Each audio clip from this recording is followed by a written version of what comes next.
Oke cuy, balik lagi sama gua Gani ya. Di depan kita ada power supply teman-teman ya. Dan di video kali ini konten gue sebenarnya simpel aja sih. Lebih ke untuk menjawab pertanyaan teman-teman soal kayak gini nih. Bang, gua punya power supply.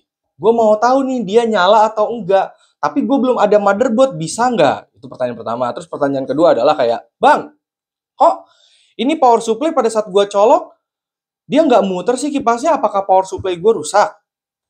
Terus kayak, Bang bisa nggak sih gue tuh ngecek kayak fan casing gitu ya. Eh tapi gue nggak ada motherboard dan kawan-kawan, nggak ada partisi, bener-bener baru ada sih power supply dan juga fan. Bisa nggak sih ngecek? Nah, di video ini adalah jawabannya teman-teman ya. Oke, nih ada power supply di depan ya. Anggaplah semua brand ini sama aja ya, emang sama aja sih guys ya. Oke, nah kalau misalkan power supply ini kita colok ya ke listrik, lalu kita nyalain listriknya ya, power supply ini nggak akan muter guys kipasnya, dan dia nggak nyala gitu, kayak ya udah mati aja ini si power supply-nya ya. Dan ini misalkan kita mau ngecek fan nih, kita colok nih ke sini ya, tuh ya udah mati gitu, kagak nyala. Dan banyak teman-teman yang selalu ngira kayak, Bang ini gue nyolokin nggak nyala, ini power supply gue rusak nih, fan gue rusak nih, dan bla bla bla bla bla bla bla bla. Jawabannya adalah itu nggak rusak guys ya, kagak rusak. Kalau misalkan kalian mau nyalain power supply tanpa motherboard, si power supply itu harus di jumper teman-teman ya. Di 24 pinnya itu harus di jumper, harus dipancing lah kasarnya ya. Nah, di pancingnya gue biasanya menggunakan alat ini kabel ya, atau ya kabel lah, kabel listrik biasa teman-teman ya. Cuman ini udah gue potong kecil dan gue pakai yang tipe yang kawat ya teman-teman ya, bukan yang serabut ya. Oke. Dan nanti kabel ini akan dipakai sebagai jumper ke si 24 pinnya ya.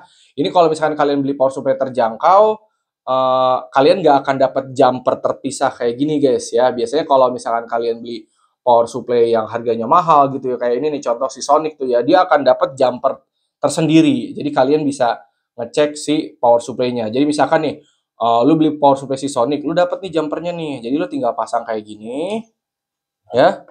Lalu ya udah, lu nyalain, kipasnya akan muter, dan ini udah bisa dipakai untuk ngetes gitu, kayak power supply-nya dia udah muter. Terus kalau lu mau ngetes fan casing juga dia udah bisa ya. Nih contoh gue colokin lagi nih si Molex ini nih ya.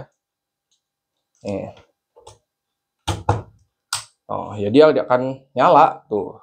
Karena si 24 pinnya udah ke jumper nih pakai alat yang kotak itu. Oke. Nah, terus pertanyaan selanjutnya nih, Bang, gue nggak punya, Bang. Gue pakai power supply yang biasa. Gue nggak dapet nih jumper-jumper yang kotak kayak gini, alat kayak gini. Gimana? Apakah bisa beli di online? Bisa. Setahu gue ada di online, tapi gue lupa namanya guys. Nanti gue akan cari deh, kalau misalkan ketemu link alat kayak ini ya, akan gue taruh di deskripsi deh. Tapi kalaupun misalkan kalian gak mau ngeluarin uang buat alat ini, ya tadi aja guys, kalian cuma butuh kabel ya. Tapi ini kabelnya gue saranin yang emang tebel kayak gini guys, yang kawat kayak gini, jangan yang serabut. Nah terus masangnya gimana Bang ke 24 pinnya? Nah, gue biasanya masangnya seperti ini. Dan ini nggak masalah ya, lu kabelnya mau pendek, mau panjang, yang penting si kawatnya itu masuk aja. Gua patokannya ngikutin capitan gini. Jadi kalau misalnya gue lagi ngadep sini, capitnya di bawah ya, itu dari kanan kita colokin si kawatnya ini di lubang yang keempat. 1, 2, 3, 4. Nah, dicolokin ke yang keempat. Lalu kita balik nih. Kalau misalkan dibalik, yang capitnya di atas, kita colokinnya nomor 5 dari kiri. Itu 2, 3, 4, 5. Ya. Jadi gitu colokannya. Dicolokin ke, kalau yang di sini 4, yang di sini ke 5. Pokoknya teman-teman bisa lihat ya, nih lubang colokannya ya. Yang ada capitnya di lubang keempat, yang nggak ada capitnya di lubang yang kelima. Yang ada capit 4 dari kanan, yang nggak ada capit 5 dari kiri ya. Dan ya udah, kita tinggal colokin ke sini guys ya. Pas ada capit dia yang nomor 4 ya. Pas gak ada capitnya yang di bawah sini dia nomor 5. Tinggal dipasang seperti ini. Oh, sampai masuk. Nah, kalau udah gini kita colokin ya ke listrik. Ya dia akan muter, dia nyala si power supply-nya, ke jumper dengan benar gitu. Terus kalau misalkan lu mau ngetes pakai fan casing ya guys ya, tinggal colokin aja fan casingnya. Nih gue kan fan casingnya Molex nih ya colokannya. Tinggal colokin ke power supply. Nah, bisa tuh ya. Jadi kurang lebih seperti itu.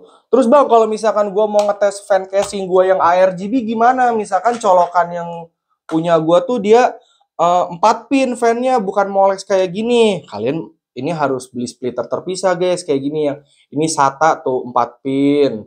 Terus juga kalau yang ARGB yang ada lampu-lampunya gimana bang? Kalian harus ada controller guys nih, controller ARGB kayak gini untuk ngeceknya. Ya, jadi SATA-nya nanti ini dicolokin ke sini ya. Terus ini ARGB-nya dicolok ya. Ini udah gue bikin di video khusus yang ARGB soal fan casing ya. Oke, pokoknya intinya di video kali ini buat teman-teman yang mau ngetes power supply kalian nyala atau enggak, jangan langsung colok. Kalau langsung colok dia tuh nggak akan nyala, kagak bakal muter. Ini harus dijumper. Pakai pakai kabel yang bentuknya kawat ya. Ya kabel kawat gak sih? Maksudnya yang kawat yang tebel kayak gini ya.